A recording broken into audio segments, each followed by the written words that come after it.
Welcome to the Life in Michigan podcast. Life in Michigan is more than an online magazine. We share the stories, experiences, and vibrant personalities that make the Great Lakes state truly unique. In this podcast, we bring you inspiring, heartwarming, and sometimes unexpected conversations with people who call Michigan home. From the rugged beauty of the Upper Peninsula to the bustling creativity of Kalamazoo, we'll cover the stories and define what it means to live, work, and play in Michigan. This week on the Life in Michigan podcast, we're talking with Barry LaRue, lifelong Ypsilanti resident, retired University of Michigan theater manager, and passionate local historian. From restoring the historic Starkweather Chapel to helping launch the Riverside Arts Center, Barry has spent decades preserving the stories, spaces, and spirit of Ypsilanti. Get ready for a rich conversation about community, architecture, the arts, and why a perfect Michigan day ends with shorts Nicie Spicie. Welcome, Barry, to the Life in Michigan podcast.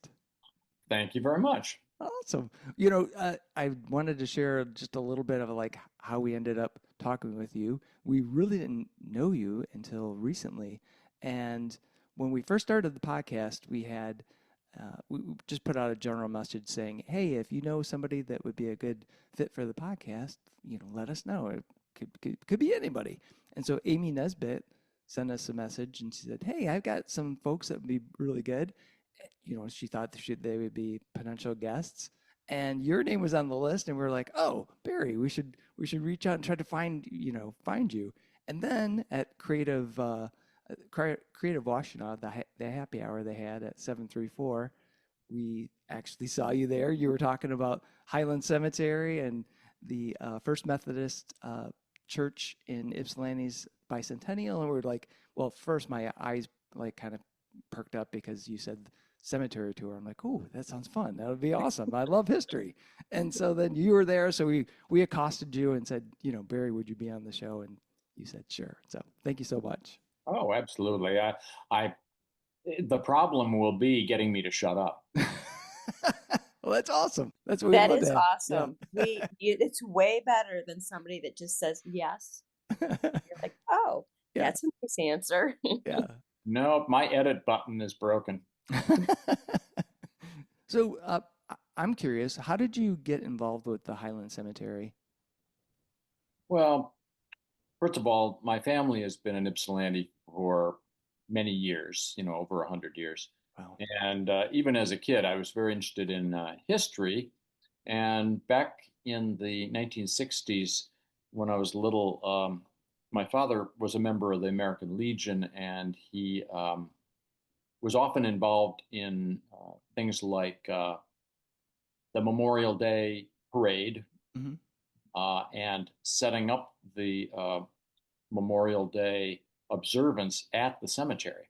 Okay. So even when I was, say, 6, 7, 8, 9, 10 years old, every Memorial Day I would get up really early, and we would go to the American Legion Hall which was on South Huron Street, sorry.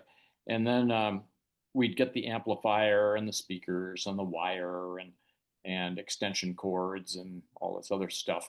And we would I would help my dad set that stuff up. Or more importantly, I would go with him and he would make me think like I was helping him. And then I would wander around the cemetery and look at the gravestones that were the ones particularly near the Soldiers Monument at the south end of the cemetery. Yeah. So, in fact, going to the cemetery was how I learned Roman numerals, because above the mausoleum at the south end, the year 1925 is in Roman numerals. So I had to ask him, what does that mean? What's, MCM, XXV, that sort of thing? Right. And it was a lot of fun. I always enjoyed it. And really, I started hinting around probably in my 20s that I wanted to be on the board. But at that time, it was populated by fairly old, sort of old guard merchants and that sort of thing. And if you were like I was, which was working at the University of Michigan in the theater department, um, that didn't exactly rise to the level of Right. what they expected on this board, which, officially really only meets twice a year. Uh, Um, so for some strange reason, it took a few decades to get on this board. And it's not like I was pestering anybody, but right. Right. but when Rex Ritchie, who's the current chair, called me and said, this is 10 or 15 years ago, Uh-huh. would you like to be on the cemetery board? It was like, yeah. You mean you're just getting around to this? Yeah, I've only been trying my whole life. And it sounds strange because cemetery board, I mean, really, is that really Yeah. what you aspire to? And to be honest, and we don't want to necessarily go into all of this, but I have been on and continue to be on other boards, which are near and dear to my heart. I mean, the Riverside Arts Center in Ypsilanti Yeah. being one that I helped found and everything. So, and I've been on the Ypsilanti Heritage Foundation board before. I was on it for several years, and that's a historic preservation group. And now I sit on the Ypsilanti Historical Society board. Oh, So, nice. it all sort of fits this interest in preservation and in the history of the Ypsilanti area. Yeah. I mean, there's a lot of history that I didn't know. And then being in Ipsy, we're in Ann Arbor, but having, spent some time in Ipsy, you just don't, well, you see it, you see a lot of the history, but you don't really know some of those ins and outs. And I've driven past Highland Cemetery, I don't know how many times, and thought, it's this great, it looks awesome as opposed to like just a flat land full of small markers. It's a rolling landscape. More, I don't know if park is the right word, but It you get does that feel like setting, park when right? you're in there. It's very peaceful and awesome. And so I'm curious, and I know you mentioned this when we were talking, but um, what was the kind of the impetus for creating that rolling structure? Because it's very much reminiscent of other really old cemeteries. Yeah, and I think it started, I believe, in England, where a lot of the wealthy landed gentry were landscaping their large manor houses, and the style began to change from very geometric type gardens, formal gardens that you would have seen in say, the 16 and 1700s. I think in the early 19th century, it started to become more natural. So, and if you were to sort of translate that into the United States, you'd think of a place like Central Park, Hmm. um, and Frederick Law Olmsted, for instance, designed that. He was what they would refer to as the father of landscape architecture in the United States. And there were a number of other people prior to the American Civil War that were interested in that kind of rural thing, because I think they were beginning to feel the effects of the industrial age and wished to have places for people to be able to walk and escape from the grime and the grit and Yeah. the overpopulation of the cities on the East Coast and things of that nature. So the design of cemeteries just sort of fit with that, and I think people had a slightly different feeling about death too, because of course um, there people died younger. Hmm. They died. Women died in childbirth. Infants and children died at a rather alarming pace in those days, um, and so I don't think that there was this stigma about death. And so the idea of strolling in the cemetery, having Yeah. your lunch there.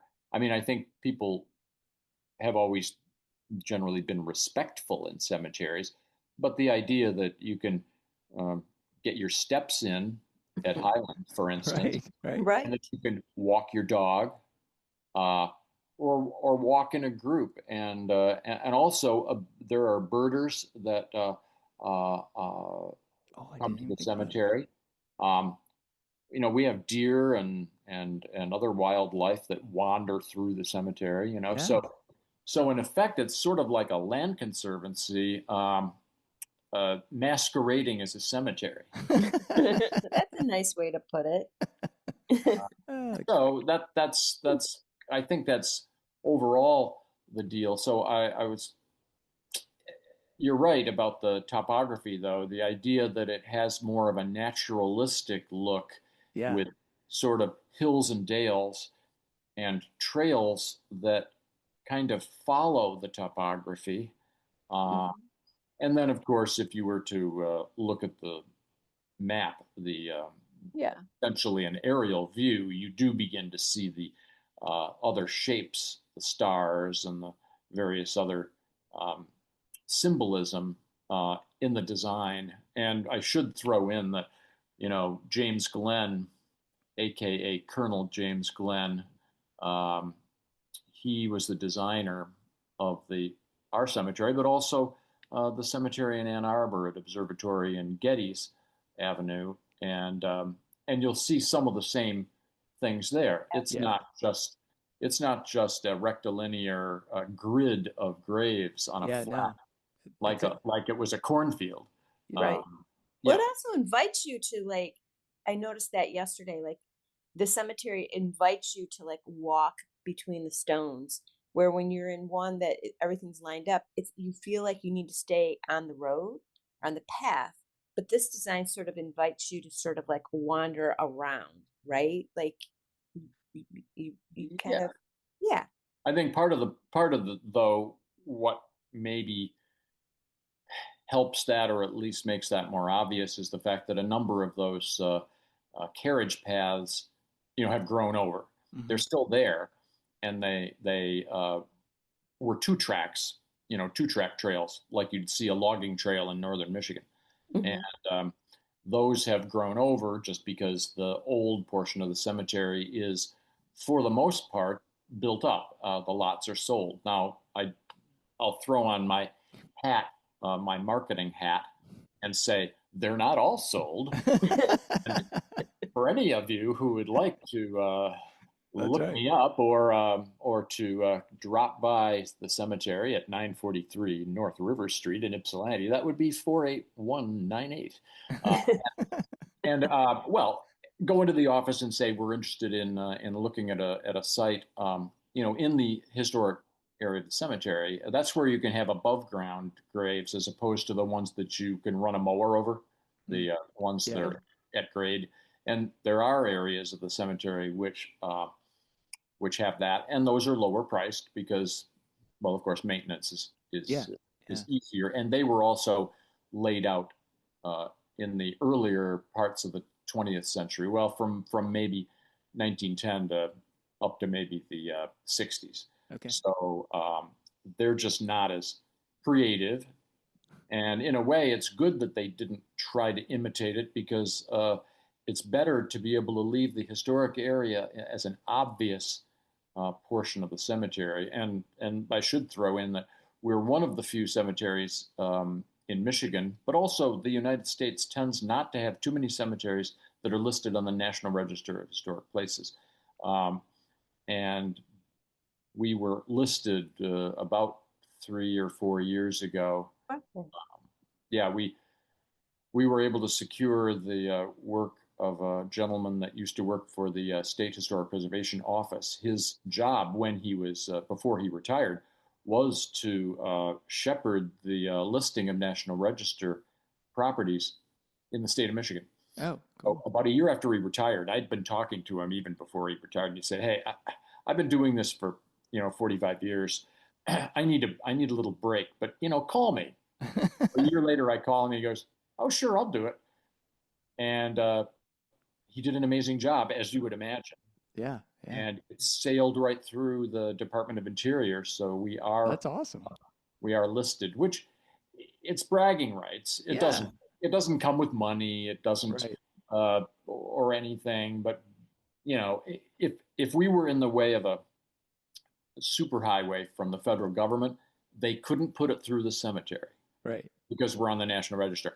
But I don't believe that they're planning on putting a freeway through Highland. So there you go. Yeah, there you go. Well, yesterday, so just so all of our listeners know, we did the tour with Barry and Karen. Karen was the other person that was leading the tour yesterday, right? Karen Jania, yes. Yeah. And prior to that, you did kind of talk a little bit about the history, and you talked a bit about the Starkweather Memorial Chapel that's located there. Do you want to share a little bit about that with our listeners? Because it's fascinating, like her history. I would love it if you did. Oh, sure, yeah. Mary Ann Starkweather, and her maiden name is Newberry, and her family was mostly out of Chicago, or I should say, her very wealthy uncle was in Chicago, and many of the listeners may be familiar with the Newberry Library in Chicago, a historic library, research library. And it is, in fact, it was funded with the same money from Mr. Newberry's estate that also passed down to Mary Ann, a niece. So in roughly the mid 1880s is when she inherited a very large sum of money. Wow. And made her the richest person, and particularly the richest woman in Ypsilanti. And Ypsilanti really was roughly like Ann Arbor in terms of wealth in the 19th century. It was really only after that Ann Arbor surpassed Ypsilanti by leaps and bounds because of the growth primarily of the University of Michigan. Yeah. But so Mary Ann married John Starkweather, and he, as I had mentioned yesterday, he was the assistant superintendent of public instruction, and John D. Pierce was the superintendent of public instruction. So this is in the late 1830s.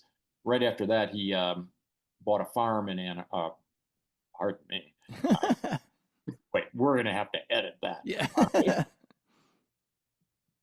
In the early 1840s, John Starkweather bought a farm on Huron River Drive in Ypsilanti, and was sort of a, how do you call that? A little bit of a dilettante, but he did own quite a bit of acreage that mostly is part of Eastern Michigan University's campus now, and it was on the Huron River, and there were fruit trees and various other things, and they were abolitionists too. It's interesting that there were African American workers there for the Starkweathers, and they were all in cahoots with the Underground Railroad, and cool. It's making the hair on my arms stand up.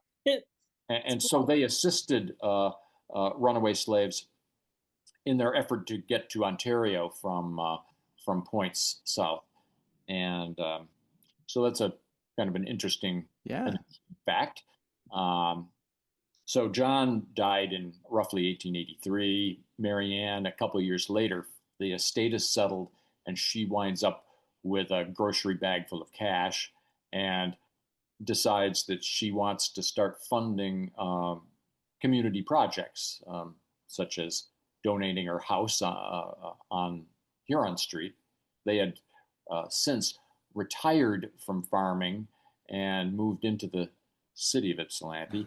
And so when John died, she donated her house to the Ladies Library Association. So nice. It became the freestanding library building for many years. In fact, it was the city library until about 1965.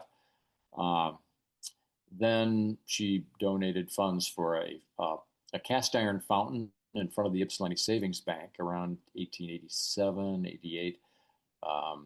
And that was interesting because it had the ability, it had you could tether your horse to it because there were rings that you could tether your horse to it. Yeah. And so it wasn't really a trough, but well, the horses could drink at the fountain. Oh, good. There were ones that were lower that cats and dogs could drink out of. And there was something up above and a ladle where people could get a drink. Awesome. So everybody could Right? get a drink. So it served three types of animals, if you will, and which is cool. And Yeah. there are a lot of pictures of it, and if you need me to, send you some. That some would be copies great. Yeah, of that them. would be cool. We could put them in the show notes. And just so everybody knows, things that Barry mentions here, I'll try to gather all of them up and put links in our show notes. So back to Starkweather Chapel.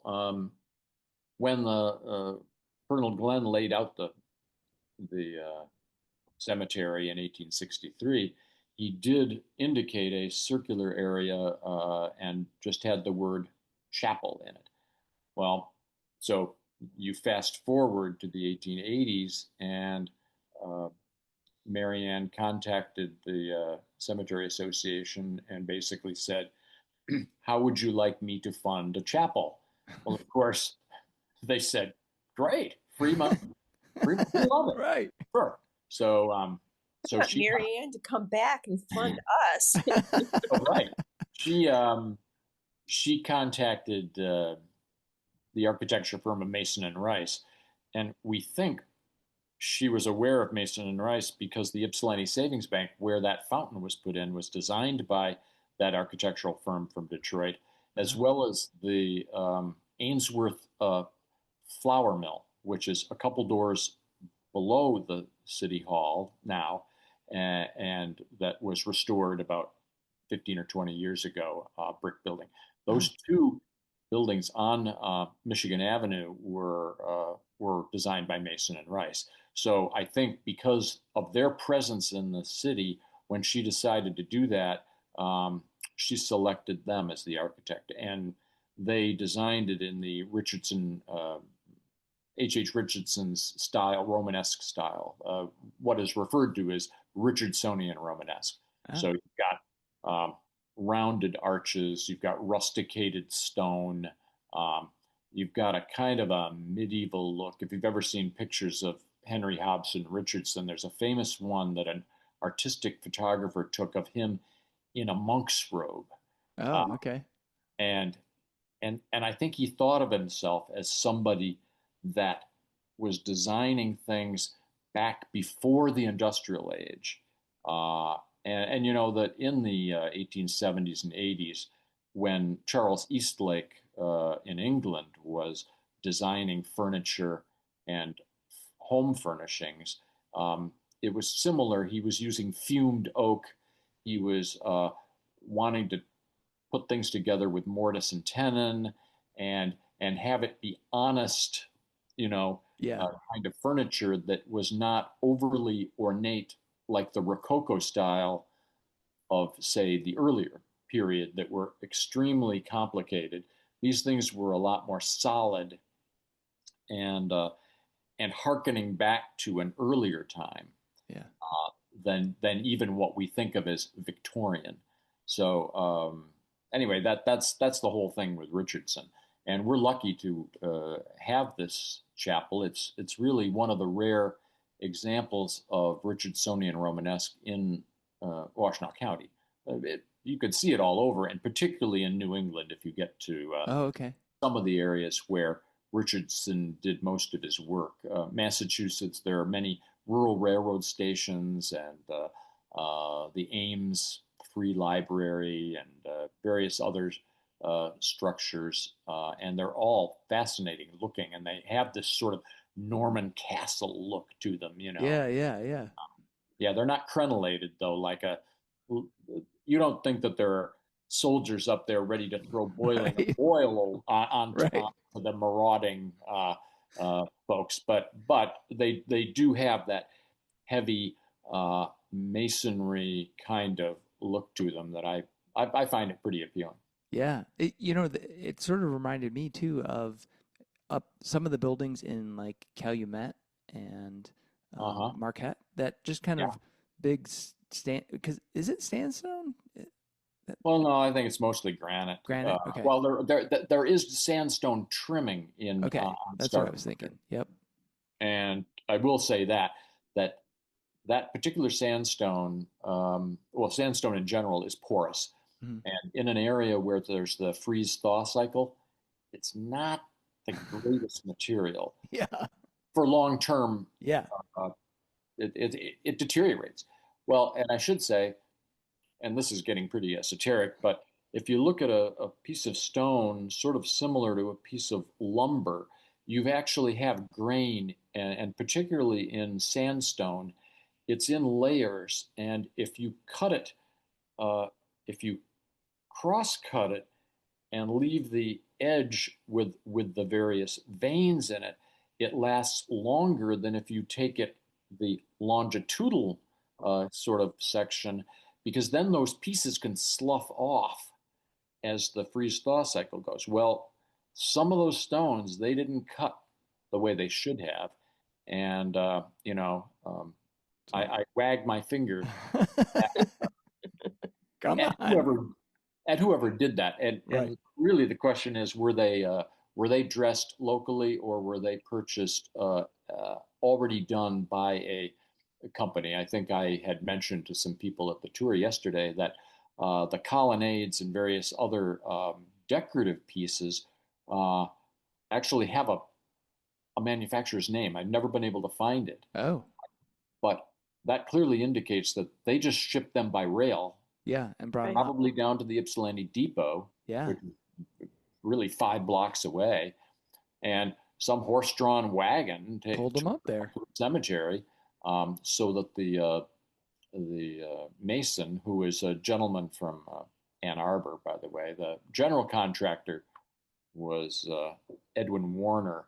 And frankly, right at the moment, I can't think of the gentleman's name that was the mason, but it was in a short blurb in the local weekly paper at the time, and so I do have their names, All right. and I did look up the builder, and in fact, you can find in city directories, yes, Edwin was in fact a builder, and his house still stands right near Warner Street.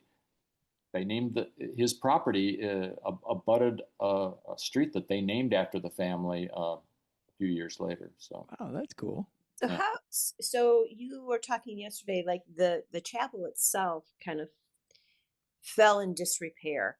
Like it was neglected, and then you Yes. got involved and kind of brought it back to life. About what was the timeline on that? Oh, well, I'd have to go back into my phone and look at the dates of the photographs. You want me to do that? No, No. that's okay. I was just like, was it like in the late 1980s, 90s? Oh, Like, oh, you mean that? No, the restoration all took place in the last 10 years or so. Oh, oh, okay. okay. Yeah. Yeah, The place yeah. looks great. So let's just say in 2016 or so, I might have started working on it. And this is not to say that I single-handedly did this, but I would say I led the effort, and then got board approval for the roof, which is Ludovici um, tile, red tile.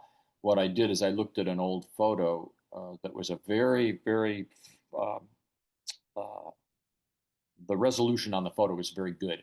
I could count the number of courses of tile and that sort of thing, so that I could uh, attempt to get the size of tile that would have been on it originally, because that the original tile roof had been removed many years ago, and there were at least two other roofing materials applied between the time it was built and when we retiled it with the appropriate material. So, and there wasn't anything left of it. Of course, Yeah. it had all been removed. Yeah. Thrown out.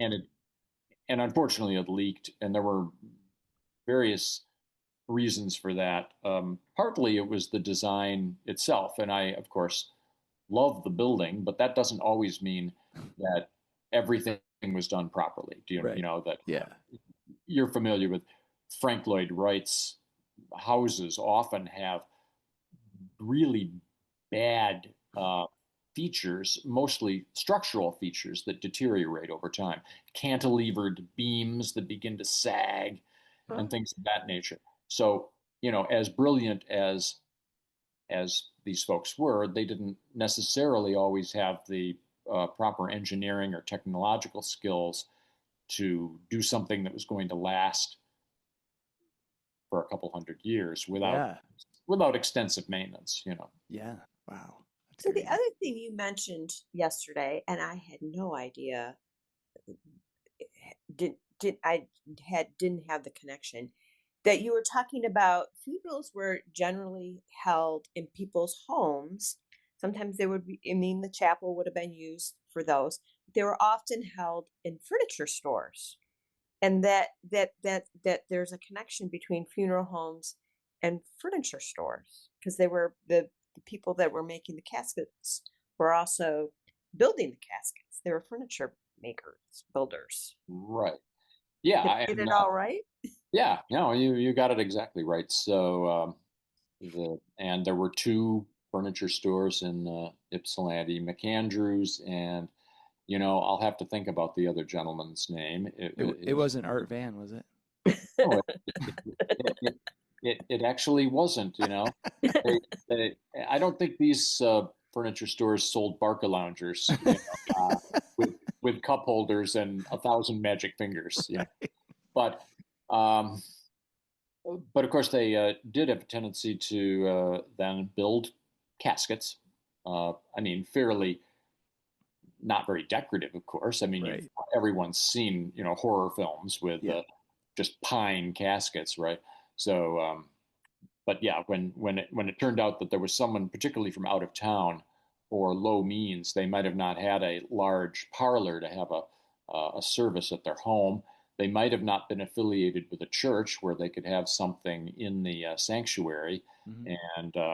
and so if they went to buy a casket, they'd say, "Hey, do you think we could have a service in the back room? I know that you just finished Dad's casket. Why don't you put a couple of sawhorses up, and we'll just have our immediate family come over and pay our last respects." And Yeah. and that became just sort of a trend. And so I think you'd find in many older cities that the predecessor to many funeral homes were as furniture dealers. Because yeah, and it is interesting that you can look at 19th century advertising and it will be furniture and undertaking. Oh, fascinating. That's in the same category. If you look Really? up in a like a R.L. Polk city directory, Yeah. from 1895. Oh man, that's awesome. So the chapel, though, I think was mostly so that you could have that final send off. Hmm. You might have had something in your parlor or at the church, and then uh, the horse-drawn hearse would come to the cemetery, and you might have those final words for the immediate family in the chapel, and then the staff would proceed with the actual burial. Nice. Very nice. So Barry, you mentioned that you had worked at U of M, and I believe you worked in the theater department. Is that what you said? Yeah, it And was well, technically, if you want to get it that way, it was at one time it was called just referred to as the School of Music, and but they absorbed theater and dance oh, okay. over time, Yeah. starting in the mid to latter 1980s, and subsequently they renamed the department the School of Music, Theater, and Dance. But I worked in the same capacity at the U of M for 41 years, managing backstage facilities on the central campus and then the Arthur Miller on North Campus, which was really an extension of what was the True Blood Auditorium in the Frieze building that was torn down. So prior to demolishing the Frieze, they constructed a new theater building uh, out on Murfin Drive on North North Campus, Campus. Yeah. and constructed the Arthur Miller Theater, which took the place of the Frieze or True Blood Auditorium. Nice. And So so what drew you to, that's what I was originally wondering. drew you to working in theater and theater tech? Um, Interesting. I went to Roosevelt Laboratory School, which was similar to the U of M and many colleges that had education departments for teacher training. They would have lab schools, and Ypsilanti had the Michigan State Normal School that morphed into the Michigan State Normal College, which became Eastern Michigan University. Um, so they had a lab school, and it had begun in the 19th century, and it grew over time. At one time, it was elementary, and then it may have gone up to the eighth grade by the early 1920s. And at the point of 1925, they actually built a new school with a gym, an auditorium, a pool. It was 3 stories if you include the basement, which also housed classrooms and the cafeteria. So that was a K through 12 school, and I went there, and so it was a very freewheeling kind of school. It was really excellent in my view, and so I think I got hooked on theater there. I was in school plays, and I was able to run the lighting board, and the lighting Nice. board had been installed in 1925. It was still in use, right? Oh man. Well, in it closed. Roosevelt closed in 1969, so it's not totally unheard of that there would be this Yeah. resistance dimming board. And I don't want to need to necessarily go into the whole thing about resistance, but resistance boards were the first lighting boards that were built after the after electricity and the light bulb were invented, in the latter part of the 19th century. So pretty cumbersome old style, but that's what I learned on. That's And I cool. also helped build, the set for the Yeah. school musical, in seventh grade, sixth and seventh grade, So plus there were also opportunities to act in shows at the theater at the university, which was at that time called Daniel Quirk Theater. So and we had professors that would come in and do promotional things and talks and things like that in our classes, because it was on the campus. A lot of times we had college professors coming in and giving us lessons um, in in our classrooms. Oh, cool.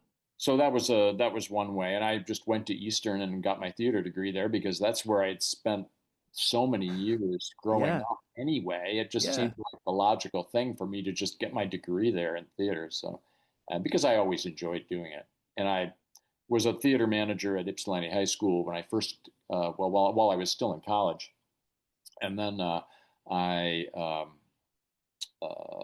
my position was cut when they lost a millage election in about 1980, and that's when a friend of mine saw an ad in the university record for a theater technician at the University of Michigan, and she Oh said, wow.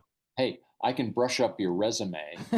She worked at the grad school at EMU, and she could lay out and format the Yeah. stuff so it looked really sharp, right?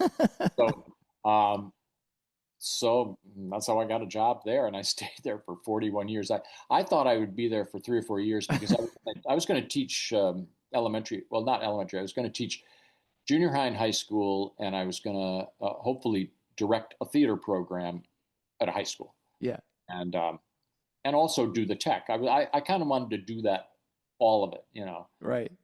2 or 3 sections of theater, a couple sections of play production, Yeah. maybe one section of English lit or something. It never happened. But I did have a secondary certification for teaching. So. Awesome. So is that sort of like how, I mean, I don't know. I got to formulate my question here, but it is connected to the Riverside Arts Center. So is that like, like part of that? Like you were throwing all of that interest into the Riverside Arts Center. Is that how that came to be, or That's pretty well put. I mean, imagine this. It's economic development the Riverside, that is. Mm-hmm. Economic development for what we would consider a struggling downtown, historic downtown. It's historic preservation because, well, the main building was the Masonic Temple. It was built in 1909. Our adjacent building that we leased from DTE was built in 1915.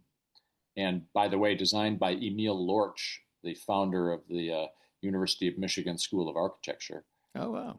He had a contract with Detroit Edison, and he designed a number of buildings, substations, and sales facilities and things in the era around World War One. So that's pretty cool. And then theater, right? So there's a theater, and my job was to sort of oversee capital improvements and maintenance and things like that. So it seemed like a really cool sort of combination of things when my friend Bill Kinley called and said, hey, I'm chair of the Downtown Development Authority, and we're really thinking of buying this Masonic Temple and turning it into a multi-arts facility. You want to help me figure this out? And I went, right. Sure. That sounds great. So, and I'm still there. In fact, we have a board meeting at 4:00. The executive board meets for a half hour, and then the full board meets at 4:30. So, nice. I'm still at it there. So when did you start doing that? 1994. Okay, I think was the Riverside. And was Riverside, because I've been there I went there to see Funky Rivertown when they had the David Roof had some. Oh, sure, yeah. I stage managed the North Country Opera tour that was in northern Michigan a couple of years ago. Oh, really? Really? And Dave was part of the stage band with Judy Banker. Yeah. Yeah, awesome. We were just talking to Judy Banker about that when we interviewed. Well, it was I don't know, it was 2 months ago. Yeah. But our podcast with Johnny Williams and Judy Banker just dropped on Friday. Yeah. And we were just talking about, it's just such a small world, isn't it? Well, and we played at the schoolhouse up the Green River Schoolhouse that Johnny owns up north. Near Mansalona. Yeah. We performed there. That was a hoot. So great. we were there too. Did you see the North Country? You didn't see the North Country Opera though, did you? No. Well, was it? Yes, it was the opera. Yes, because our friend Robin Scully said, "Hey, they're doing this thing," and we went up. Oh, great! Well, I was stage managing and I was running the light board for that. So. Right. Awesome. Yeah, that's crazy. That was so much fun seeing that. They said it was like the dry run or something for the play at Johnny's place at the Green River Schoolhouse, but it was perfect. I mean, it was amazing. Yeah, and we went up to where is that? Up near St. Ignace. Let's see, what's not? I'll think of it. But there's an opera house up near the upper part of the Lower Peninsula, and I'm just having trouble. Sheboygan. Yes. The Sheboygan Opera House. Yeah. That's a pretty cool facility, and we played there. That was the biggest place that we played. But we played Ludington and Leland, and we did have a sold-out performance at the Ark. Fantastic. But back to the Riverside. So when I was there, I really loved that theater, that space that they have there. It's the stage looked awesome. Seats were really cool. Was that there? How long has that been there? Because that was my first time being there, and I was like, I had no idea that it was there. It was the Masonic Temple built in 1909. They used to be in Depot Town and outgrew the space that they had there and built that. And then there was a pretty bad fire in 1925. They rebuilt it then. And in fact, the general contractor that rebuilt it in 1925 was the contractor that remodeled my grandparents' house in 1923. So which was interesting because when we were doing some renovation work, we uncovered a beam and the guy's name was written on the side, William Wadner. And I went, oh my God, William Wadner, he renovated my grandparents' house. I have all of the bills and invoices for when he remodeled my grandparents' house. Oh, Anyway, that's I thought that crazy. was kind of cool. Yeah. So the theater is what used to be the Lodge Hall. Okay. So when we took it over, Reynold Lowe from Materials Unlimited had owned it for maybe 10 years and decided that he didn't need the space and that that's who sold it to the Downtown Development Authority for use as an arts center. So it still had the remnants as a Masonic temple, Yeah. but it had the seats not like they are today, but facing each other on each Each wall, wall. Right. and then you had the compass in the middle, so you had the four chairs for the east, west, north, south, and a Star of the East was a light switch that said Star of the East, and it faces east, which is where the Huron River is in the back, that sort of thing. So it's all very spooky. My grandfather was a life member in that particular temple, but he died before I was born. And my father told me when I was younger that I used to be a pin setter when I was in high school there, because there was I think about a 2 or 3 lane bowling alley, and you had to manually set the Yeah. pin. So Yeah. he and his buddies would be back there trying to avoid getting run over by bowling balls while they were resetting up the pins, right? That's So that's awesome. kind of cool. Um, but the seats are what were torn out of Hill Auditorium Oh, in really? Oh, 2002. They were uh, going to be disposed of by yeah. the Chrisman Company. Was the general contractor for that renovation, and Hill was one of my buildings, right? Right. So I went up to the project manager and just said, "What are you doing with these seats?" It's like, "Oh, they're going to go in the dump." I go, "I need about 150 of them. Do you mind if I just took them? No, Yeah. be my guest. Just get them out of here in a week, because if you don't, we're just going to rip them out roughly and pitch them into a like 30-yard container." Oh, man. So I got on my hands and knees and I took all those seats out from, I think, the first balcony mostly.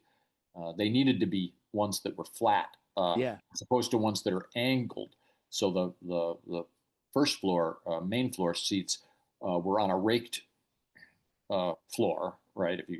And so they were counter raked. Well, you couldn't bolt them to Right. Everybody be a leaning back. platform because you'd be leaning back. So I picked the ones that logically would work, and then all the end pieces, and I took extra parts, and that plant department even gave me spare fabric, because they didn't have any need for what they had purchased, because we were gonna get new seats, and they were actually going to be red instead of blue fabric. So they gave me their stock of fabric. Oh, And that's cool. so those are the seats, and the seating risers. They were going to go to the dump. They were in the True Blood um, at the Freeze Building. So Wow. the platforms I resurrected from the landfill. I mean, But lighting equipment was being thrown away, and the lights there so, are really good because well, as a photographer, I I see a lot of horrible lights, and those are like some old school lights in there too, right? They're not all LED. right. We've Yeah. got a combination of what you would call conventionals, Yeah. uh, which use, uh, HPL 575. They're 575-watt lamps. Um, and then we've got, I think, 16 LEDs. So we do have now an up-to-date lighting board with the ability to talk to those and to use a color picker and a touch screen on it, that sort of thing. So, Uh-huh.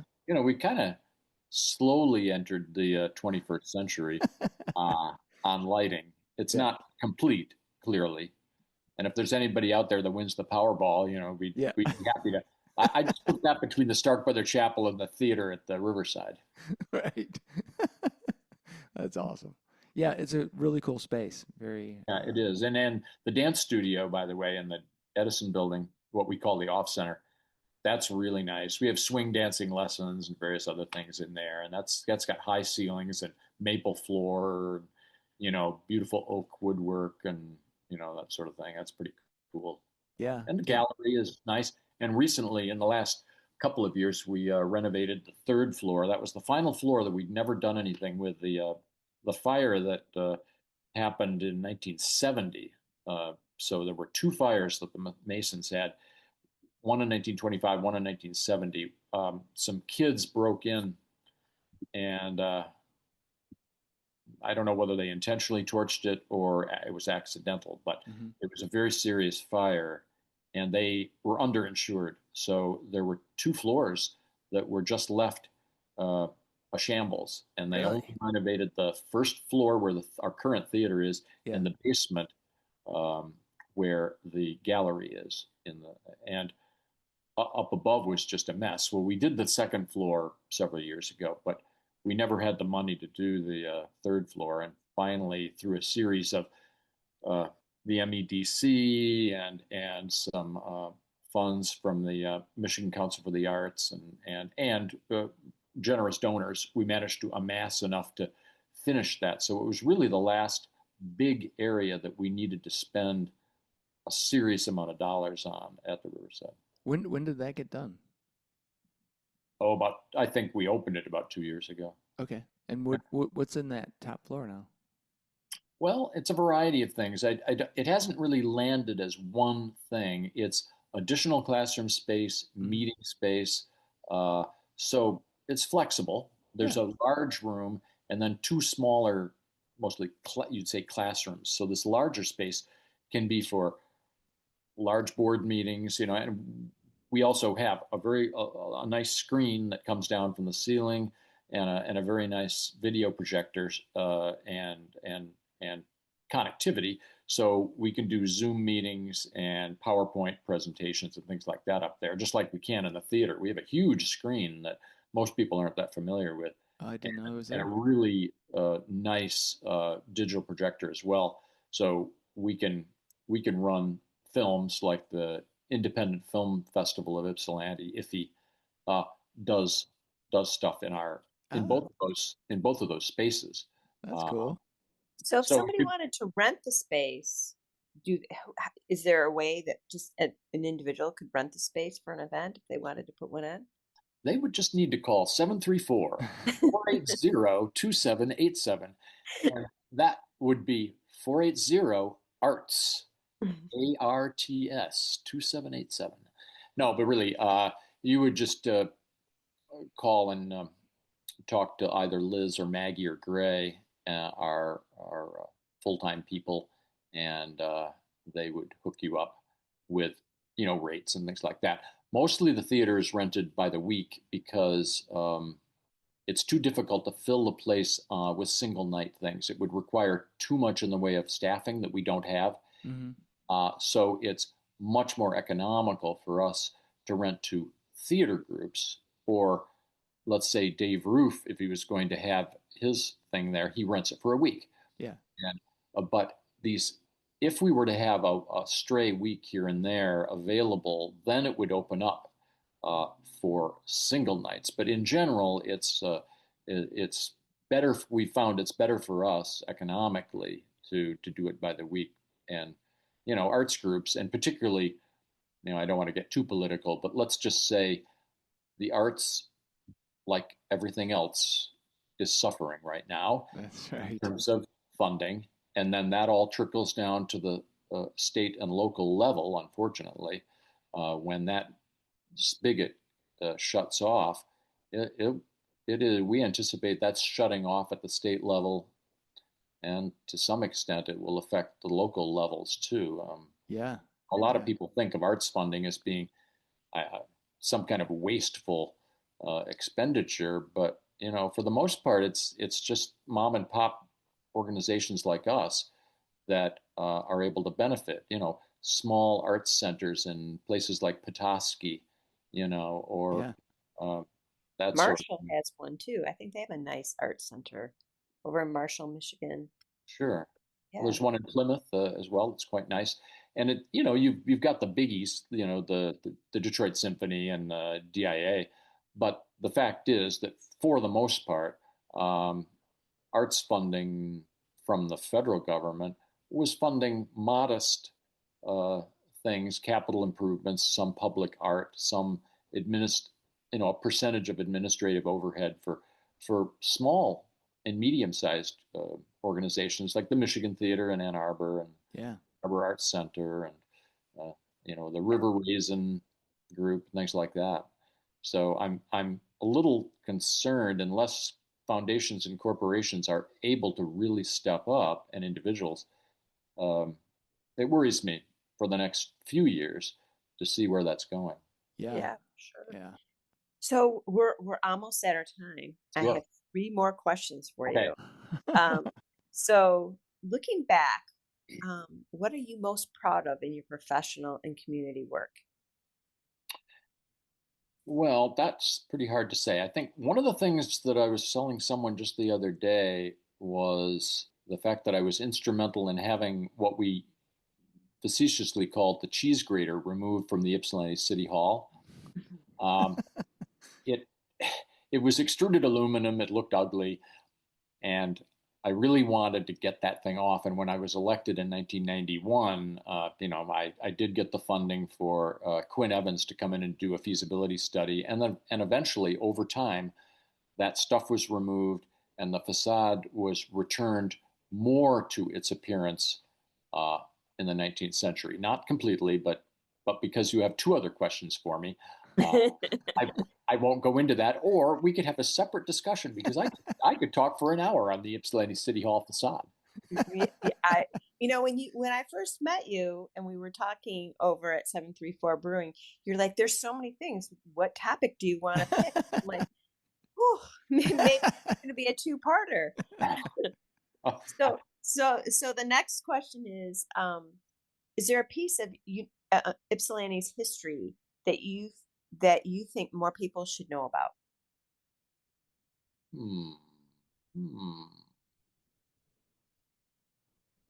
Well, I think people are quite familiar with our architectural heritage, and that pleases me. I want to make sure, though, that in the future that there's not an erosion of support for historic preservation, because I think what it has done is it's enhanced the city greatly to polish a lot of the structures that we have, both commercial structures and residential structures. And I think that helps us not only with our own sense of pride and history.